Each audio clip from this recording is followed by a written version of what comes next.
अथ श्री दुर्गा सहस्रनाम स्तोत्रम् देवी ध्यानम्। ॐ ह्रीं कालाभ्राभां कटाक्षैररिकुलभयदां मौलिबद्धेन्दुरेखां शङ्खं चक्रं कृपाणं त्रिशिखमपि करैरुद्वहन्तीं त्रिनेत्रां सिंहस्कन्धाधिरूढां त्रिभुवनमखिलं तेजसा पूरयन्तीं ध्यायेत् दुर्गां जयाख्यां त्रिदश परिवृतां सेवितां सिद्धिकामैः। श्रीजय दुर्गायै नमः। ॐ शिवा थोमा रमा शक्तिरनन्ता निष्कलामला शान्ता माहेश्वरी नित्या शाश्वता परमक्षमा अचिन्त्या केवलानन्ता शिवात्मा परमात्मिका अनादिरव्यया शुद्धा सर्वज्ञा सर्वगाचला एकानेकविभागस्था मायातीता सुनिर्मला महामाहेश्वरी सत्या महादेवी निरञ्जना काष्ठा सर्वान्तरस्थापि चिच्छक्तिश्च त्रिलालिता सर्वा सर्वात्मिका विश्वा ज्योतिरूपाक्षरामृता शान्ता प्रतिष्ठा सर्वेशा निवृत्तिरमृतप्रदा व्योममूर्तिर्व्योम संस्था व्योमाधाराच्युतातुला अनाधिनिधनामोघा कारणात्मकलाकुला ऋतुप्रथमजानाभिरमृतात्मसमाश्रया प्राणेश्वर प्रिया नम्या महामहिषघातिनी प्राणेश्वरी प्राणरूपा प्रधाना पुरुषेश्वरी सर्वशक्तिकलाकामा महिषेष्टविनाशिनी सर्वकार्यनियन्त्री च सर्वभूतेश्वरेश्वरी अङ्गरादिधरा चैव तथा मुकुटधारिणी सनातनी महानन्दा काशयोनिस्तथेच्यते चित्प्रकाशस्वरूपा च महायोगेश्वरेश्वरी महामायासु दुष्पारा मूलप्रकृतिरीशिका संसारयोनिः सकला सर्वशक्तिसमुद्भवा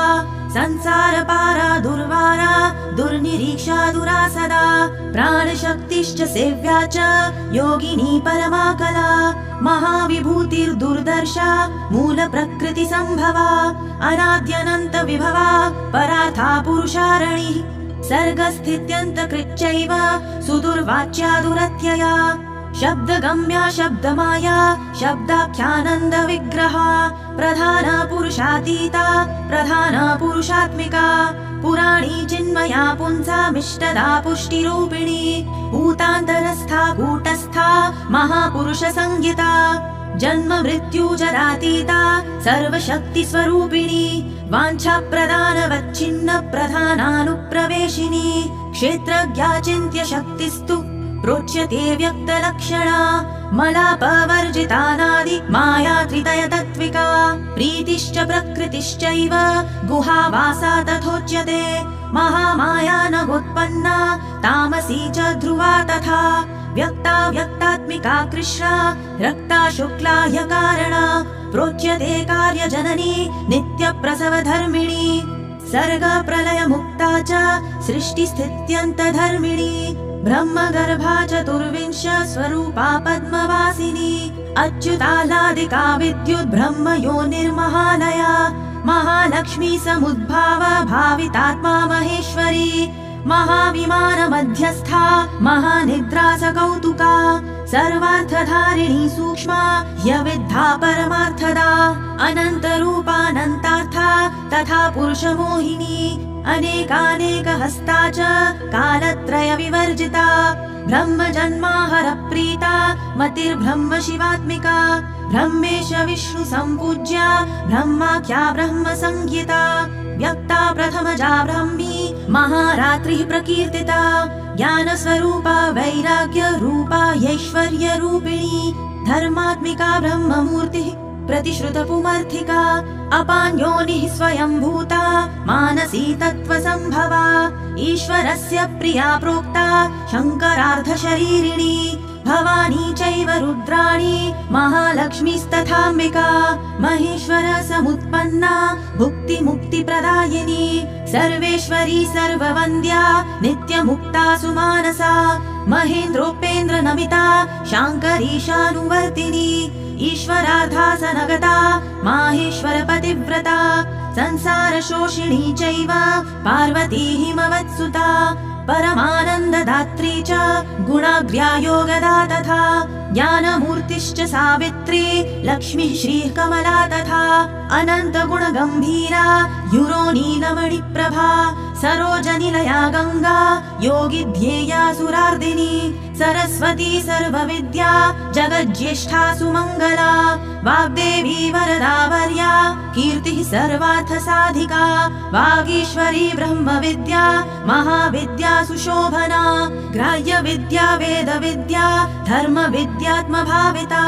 स्वाहा विश्वम्भरा सिद्धिः साध्या मेधा धृतिः कृतिः सुनीतिः संकृतिश्चैव कीर्तिता नरवाहिनी पूजा विभाविनी सौम्या भोग्य भाग्भोगदायिनी शोभावती शङ्करी च लोला माला विभूषिता परमेष्ठि प्रिया चैव त्रिलोकी सुन्दरी माता नन्दा सन्ध्या कामधात्री महादेवी सुसात्विका महामहिषदर्पग्नी पद्ममालाघहारिणी विचित्र मुकुटारामा कामदाता प्रकीर्तिता पीताम्बरधरा दिव्य विभूषण विभूषिता दिव्याख्या सोमवदना जगत् संसृष्टिवर्जिता निर्यन्त्रा यन्त्रवाहस्था नन्दिनी रुद्रकालिका आदित्यवर्ण कौमारी मयूरवरवाहिनी पद्मासनगता गौरी महाकाली सुरार्चिता अदितिर्नियता रौद्री पद्मगर्भा विवाहना विरूपाक्षा केशिवाः गुहापुरनिवासिनी महाफलानवद्याङ्गी कामरूपा सरिद्वरा भास्वद्रूपा मुक्तिदात्री प्रणतक्लेशभञ्जना कौशिकी गोमिनी रात्रि स्त्रिदशारि विनाशिनी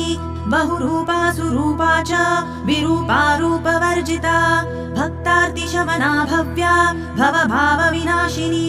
सर्वज्ञानपरीताङ्गी सर्वासुरविमर्दिका पिकस्वनी सामगीता भवाङ्कनिलया प्रिया दीक्षा विद्याधरी दीप्ता महेन्द्राहितपातिनी सर्वदेवमया दक्षा समुद्रान्तरवासिनी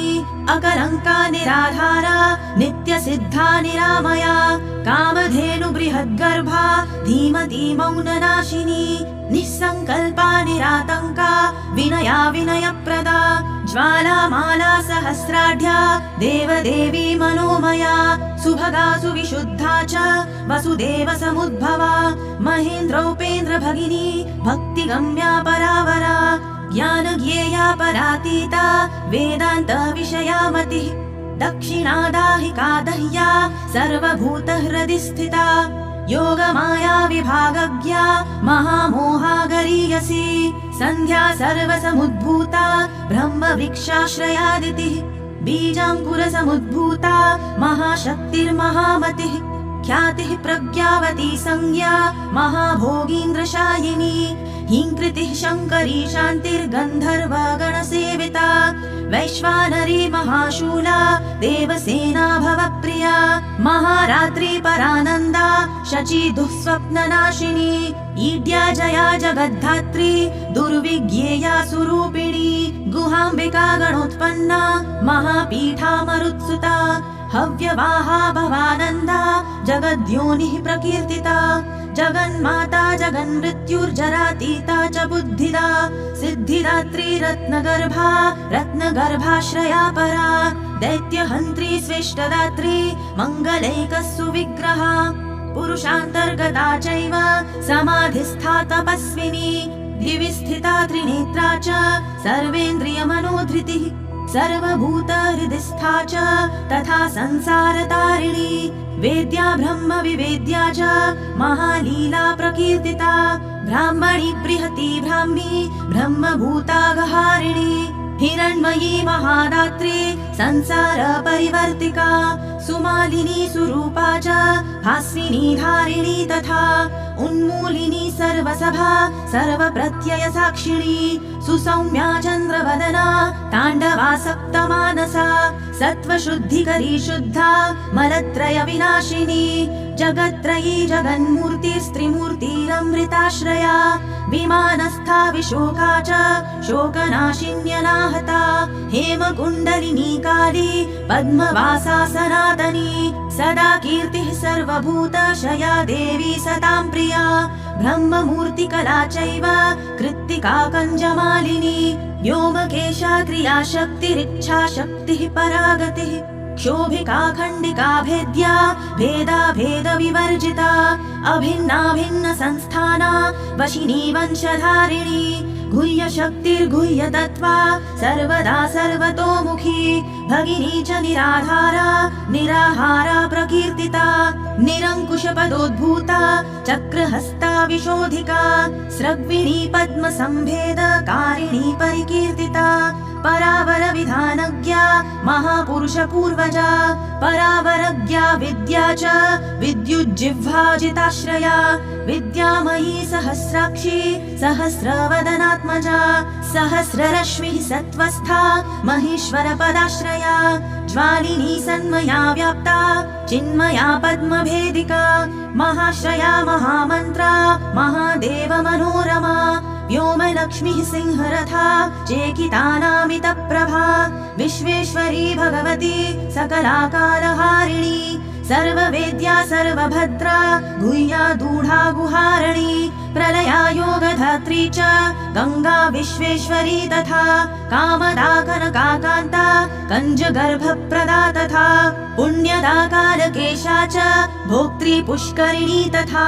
सुरेश्वरी भूतिदात्री भूतिभूषा प्रकीर्तिता पञ्चब्रह्म समुत्पन्ना परमार्थार्थ विग्रहा वर्णोदया भानुमूर्तिर्वाग्विज्ञेया मनोजवा मनोहरा महोरस्का तामसी वेदरूपिणी वेदशक्तिर्वेदमाता वेदविद्या प्रकाशिनी योगेश्वरेश्वरी माया महाशक्तिर्महामयी विश्वान्तस्था वियन्मूर्तिर्भार्गवी सुरसुन्दरी सुरभिर्नन्दिनी विद्या नन्दगोपतनूद्भवा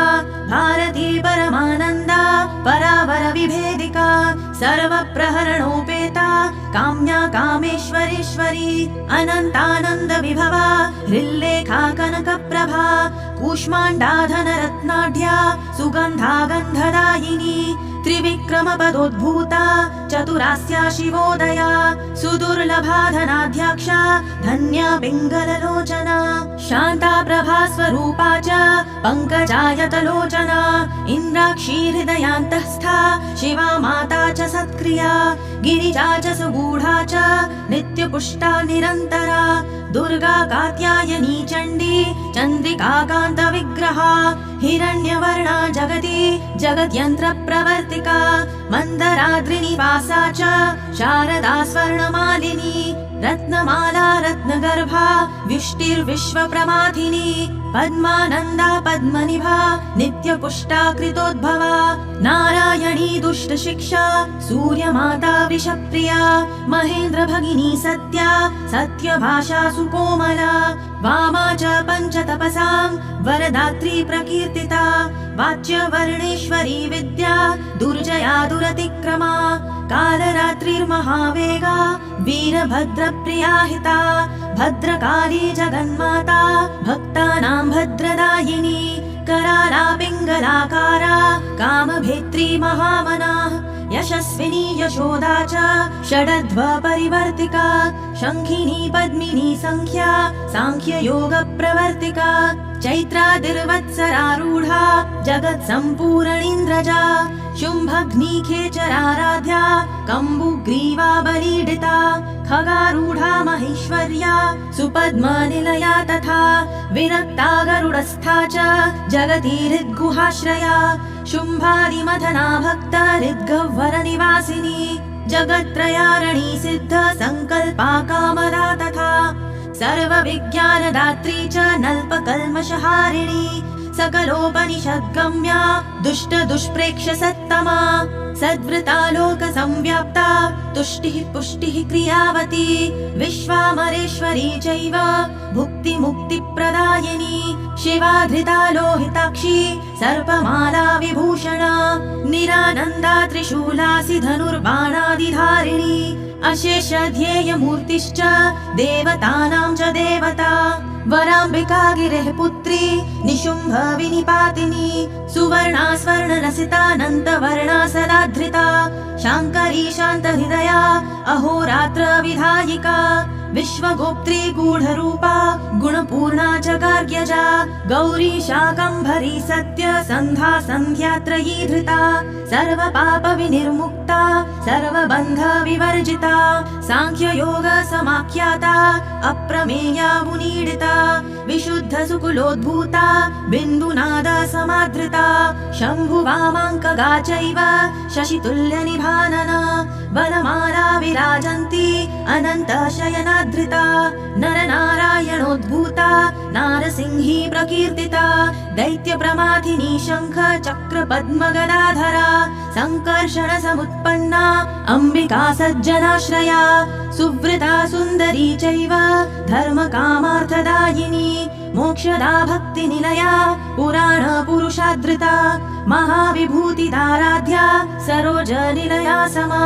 अष्टादश भुजानादिर्नीलोत्पलदलाक्षिणी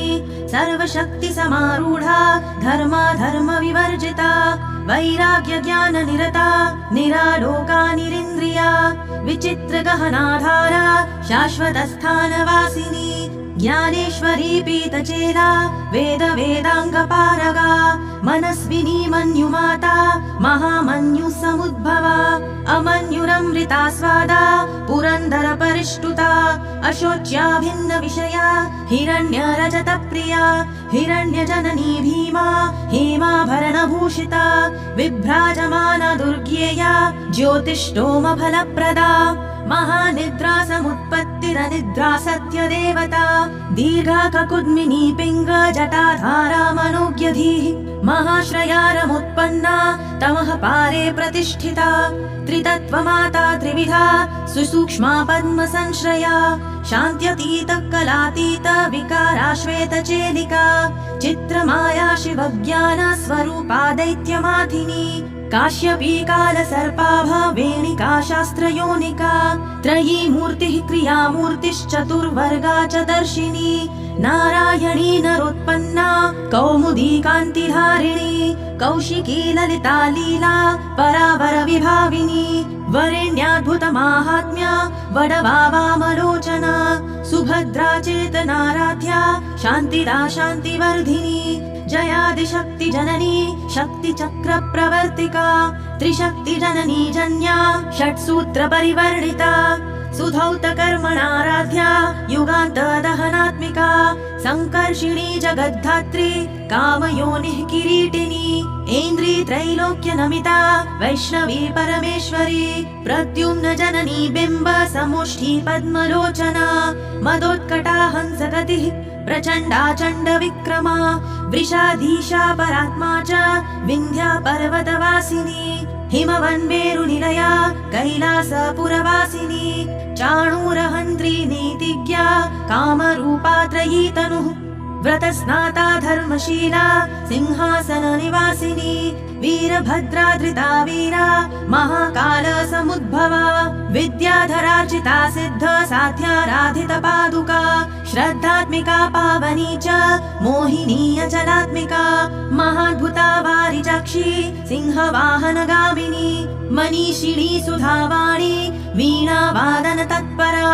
श्वेतवाहनि सेव्या च लसन्मतिररुन्धती हिरण्याक्षी तथा चैव महानन्दप्रदायिनी वसुप्रभा सुमाल्याप्त कन्धरा पङ्कजानना परावरावरारोहा सहस्रनयनार्चिता श्रीरूपा श्रीमती श्रेष्ठा शिवनाम्नी शिवप्रिया श्रीपदाश्रित कल्याणा श्रीधरार्धशरीरिणी श्रीकरानन्तदृष्टिश्च यक्षुद्रारातिसूदनी रक्तबीजनिहन्त्री च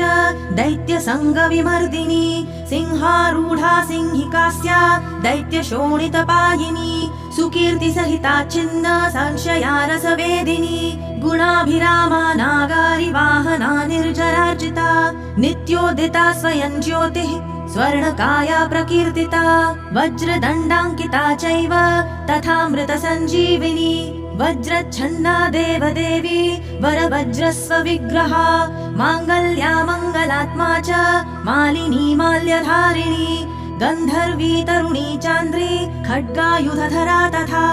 सौदामिनी प्रजानन्दा तथा प्रोक्ता भृगुद्भवा एकानङ्गा च शास्त्रार्थ कुशला धर्मचारिणी धर्म सर्वस्ववाहा च धर्मा धर्म विनिश्चया धर्मशक्तिर्धर्ममया धार्मिकानां शिवप्रदा विधर्मा विश्वधर्मज्ञा धर्मार्थान्तरविग्रहा धर्मवर्ष्मा धर्मपूर्वा धर्मपारङ्गतान्तरा धर्मोपदेष्ट्री धर्मात्मा धर्मगम्या धराधरा कपालिनी शाकलिनी कलाकलितविग्रहा सर्वशक्तिविमुक्ता च कर्णिकारधराक्षरा कंसप्राणहरा चैव युगधर्मधरा तथा युगप्रवर्तिका प्रोक्ता त्रिसन्ध्याध्येयविग्रहा स्वर्गापवर्गदात्री च तथा प्रत्यक्षदेवता आदित्या दिव्यगन्धा च दिवाकरनिभप्रभा पद्मासनगता प्रोक्ता खड्गबाणशरासना शिष्टा विशिष्टा शिष्टिष्टा शिष्टश्रेष्ठ प्रपूजिता शतरूपा शतावर्ता विततारा समोदिनी सूर्येन्दुनेत्र प्रद्युम्न जननी सुष्ठुमायिनी सूर्यान्तरस्थिता चैव सत्प्रतिष्ठितविग्रहा निवृत्ता प्रोच्यते ज्ञानपारगा पर्वतात्मजा कात्यायनी चण्डिका च चण्डी हैमवती तथा दाक्षायणी सती चैव भवानी सर्वमङ्गला धूम्रलोचनहन्त्री च चण्डमुण्डविनाशिनी योगनिद्रा योगभद्रा समुद्रतनया तथा देवप्रियङ्करी शुद्धा भक्तभक्तिप्रवर्धिनी त्रिनेत्रा चन्द्रमुकुटा प्रमथार्चितपादुका अर्जुनाभीष्टदात्री च पाण्डवप्रियकारिणी कुमारलालनासक्ता हरबाहूपधानिका विघ्नेशजननी भक्त विघ्नस्तोमप्रहारिणी सुस्मितेन्दुमुखी नम्या जया प्रिय सखी तथा अनादिनिधना पृष्ठा चित्रमाल्यानुलेपना कोटिचन्द्रप्रतीकाशा कूटजालप्रमाथिनी कृत्या प्रहारिणी चैव मारणोच्चाटनी तथा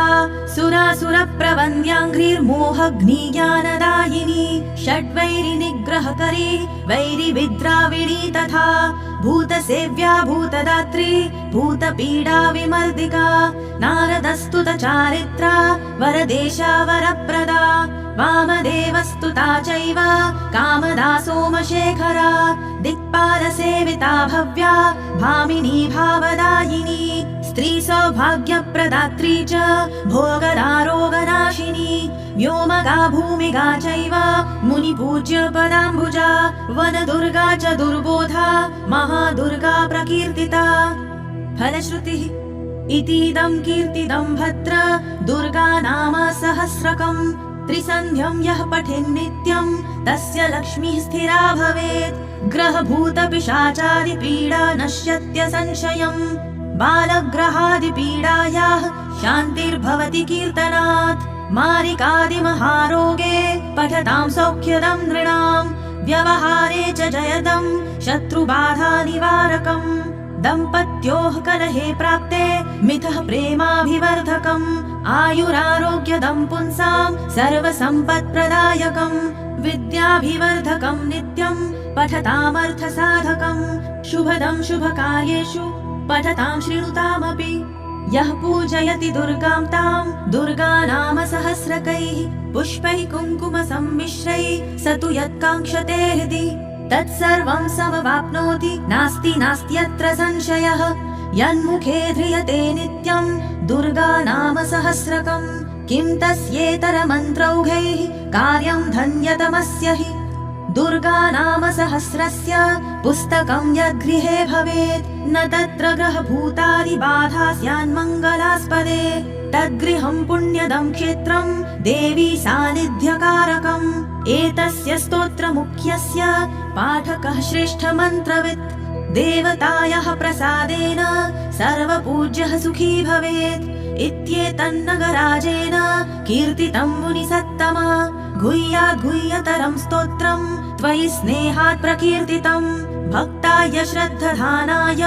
केवलं कीर्त्यतामिदम् हृदि धारय नित्यं त्वं देव्यनुग्रहसाधकम् इति श्रीस्कन्दपुराणे स्कन्दनारदसंवादे हिवायै नमः। उमायै दुर्गा सहस्रनामस्तोत्रम् सम्पूर्णम्।